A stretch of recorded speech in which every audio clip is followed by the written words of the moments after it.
साईं की बात। बच्चे देखो, परिणाम की चिंता मत करो, परिणाम मेरे हाथ में है। सिर्फ और सिर्फ तुम्हें मेहनत करनी है। तुम मेहनत पर ध्यान दो और परिणाम मैं घोषित करूंगा। और एक बात कहूँ तुमसे कहना तो नहीं चाहता था, लेकिन तुमसे कह देता हूँ, अभी परिणाम का घोषणा नहीं हुई है, लेकिन तुम ही विजय हो, ठीक है ना? तुम ही विजय हो। खुश हो जाओ मेरे बच्चे, अभी से खुश हो जाओ। मैंने तुम्हें पहले से ही बता दिया है कि तुम जीत चुके हो।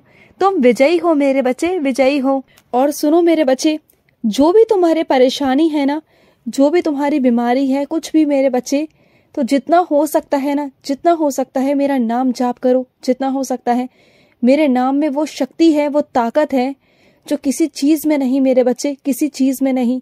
तुम मेरे नाम के द्वारा ना वो हर एक चीज पा सकते हो, वो हर एक चीज हासिल कर सकते हो जिसके बारे में तुम जानते भी नहीं, जो तुम सोच भी नहीं सकते हो, या जो तुम्हारी चाह है उससे भी कहीं बढ़कर मैं तुम्हें दे सकता हूँ।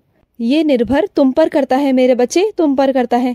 और सुनो, गुरुवार को तुम अपनी मनोकामना पूर्ण कर गए ना मेरे पास आकर, जो तुमने मुझसे कहा था कि साईं मेरी मनोकामना पूर्ण होने पर मैं ये चीज करूंगा, और तुम्हारी मनोकामना पूर्ण हुई और तुम अपनी कही बात को पूरा करने मंदिर आए थे, है ना?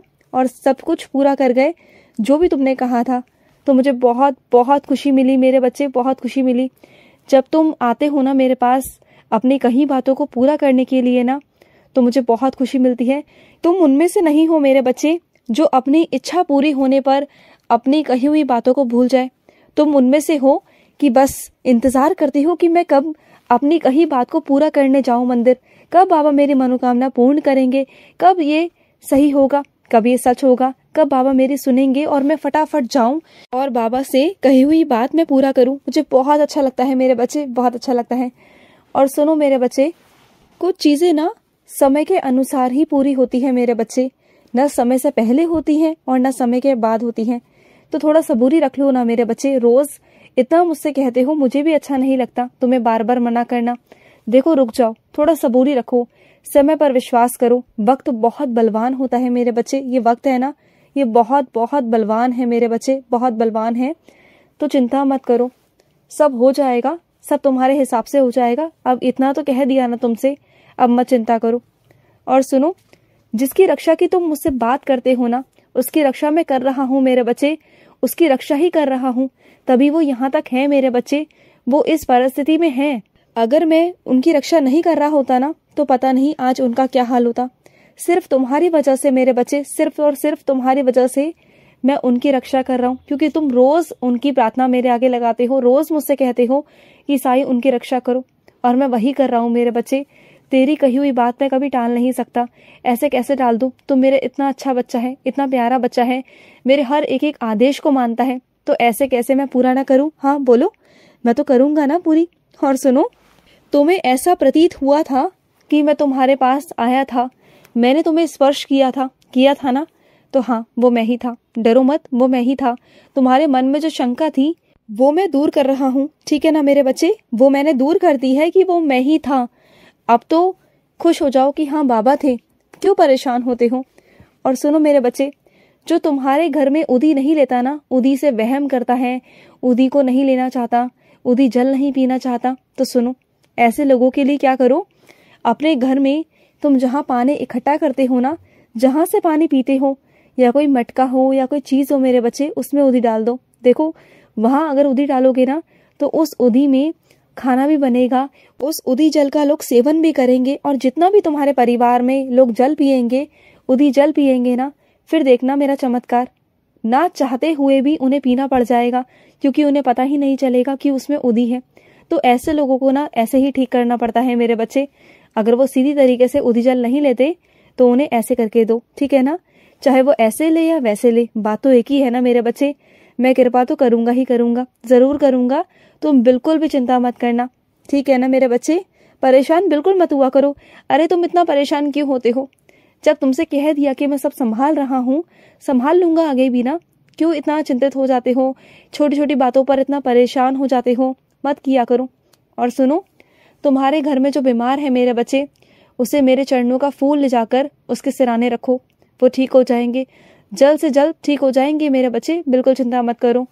और सुनो, मानता हूँ कि वो माफी के लायक नहीं है, वो अपराधी है, उन्होंने तुम्हारे साथ गलत नहीं किया, लेकिन तुम उन्हें सजा मत दो मेरे बच्चे, बिल्कुल भी मत दो, उन्हें छोड़ दो, उन्हें माफ कर दो मेरे बच्चे। जानते हो क्यों?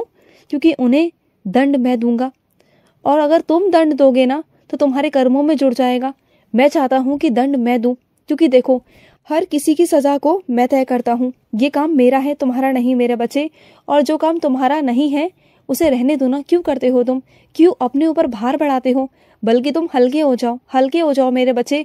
उसे माफ कर करना अपने अंदर से बोझ हल्का कर लो और आगे निकल जाओ अपनी जिंदगी में। जो उसने तुम्हारे साथ किया वो भुगतेगा, जरूर भुगतेगा, और वो मेरा काम है, मेरा काम है उसे दंड देना। उसे मैं दंड दूंगा, और जब दूंगा ना तो तुम्हें पता भी चल जाएगा, तुम तक वो आवाज, वो खबर पहुंच जाएगी मेरे बच्चे, पहुंच जाएगी। और जो लोग तुम्हारे खिलाफ अफवाहें फैला रहे हैं ना, उल्टी सीधी गलत सलत बोल रहे हैं, तुम पर उंगली उठा रहे हैं, तो सुनो, ऐसे लोगों से डरना मत, क्योंकि ऐसे लोगों का काम है तुम्हारे बारे में बदनामी कराना, अफवाह फैलाना। क्योंकि इंसान जानता तो नहीं है कि वो इंसान कितना संघर्ष कर रहा है, कितना अपनी जिंदगी में परेशान है, कितना दुख झेल रहा है। बस लोगों को वही बातें करनी है जो वो देखते हैं। तो लोगों की बातों पर कभी मत जाना, क्योंकि अगर तुम्हारे घर में खाने को नहीं होगा ना तो लोग नहीं देने आएंगे, इस बात को ध्यान रखो। और सुनो मेरे बच्चे, कभी गलत लोगों का समर्थन मत करना।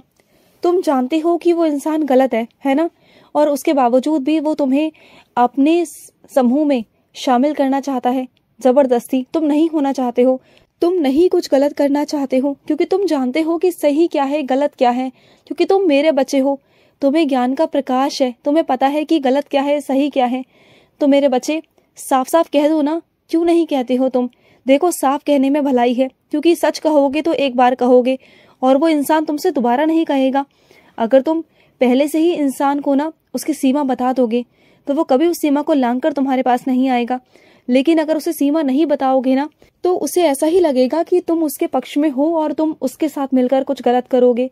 तो ऐसे लोगों का ना समर्थन करो और ऐसे लोगों से दूरी रहो तो अच्छा है मेरे बच्चे। और एक बात सुनो मेरे बच्चे, जहां तुम्हारे शरीर में गांठ हो गई है ना, तो सुनो, उसे ना हल्के में मत लेना, जाओ सीधा और डॉक्टर से परामर्श करो। क्योंकि मेरे बच्चे शरीर में कहीं भी गांठ होना वो सही नहीं होता। जाओ और जाकर डॉक्टर से परामर्श करो मेरे बच्चे, क्योंकि वो सही नहीं है मेरे बच्चे, बिल्कुल भी नहीं है। और कई बच्चों से मुझे बहुत ज़्यादा शिकायतें हैं कि वो ना दूध पीना पसंद नहीं करते हैं, और कई बार मैं उन्हें टोक चुका हूँ कि दूध पियो। दूध ना पीने से मेरे बच्चे तुम्हारी सेहत पर बहुत असर पड़ता है। तुम्हारे लिए दूध बहुत लाभकारी है मेरे बच्चे। तुम्हारी जो हड्डियां हैं ना शरीर की, वो बहुत कमज़ोर हो गई हैं, तुम्हें बहुत चक्कर आते हैं, तुम्हारे अंदर खून की कमी है मेरे बच्चे। और ये बाहर की चीज़ें खाना बंद कर दो मेरे बच्चे, बंद कर दो। ये जो जीभ का स्वाद है ना तुम्हारी, यही तुम्हें लेके डूब रहा है मेरे बच्चे, यही तो हानिकारक है। इन बातों को तुम समझ नहीं रहे हो, समझो इस बात को। और अपने जीवन में, अपने जिंदगी में ना कभी किसी का दिल मत दुखाना, किसी मजबूरी का फायदा मत उठाना मेरे बच्चे, कभी नहीं। किसी का दिल को मत दुखाना, क्योंकि कोई व्यक्ति अगर किसी के दिल को दुखाता है ना, अगर वो दिल से रोता है ना, तो उसकी हाय बहुत जल्दी लगती है मेरे बच्चे। तो कभी भी किसी को इतना मजबूर मत कर देना कि वो दिल से रोए, मन से रोए। उसकी आंखों में से तो आंसू निकले, लेकिन दिल से बद्दुआ निकले मेरे बच्चे। ध्यान रखना, खुश रहो। आज का साई संदेश समाप्त हुआ।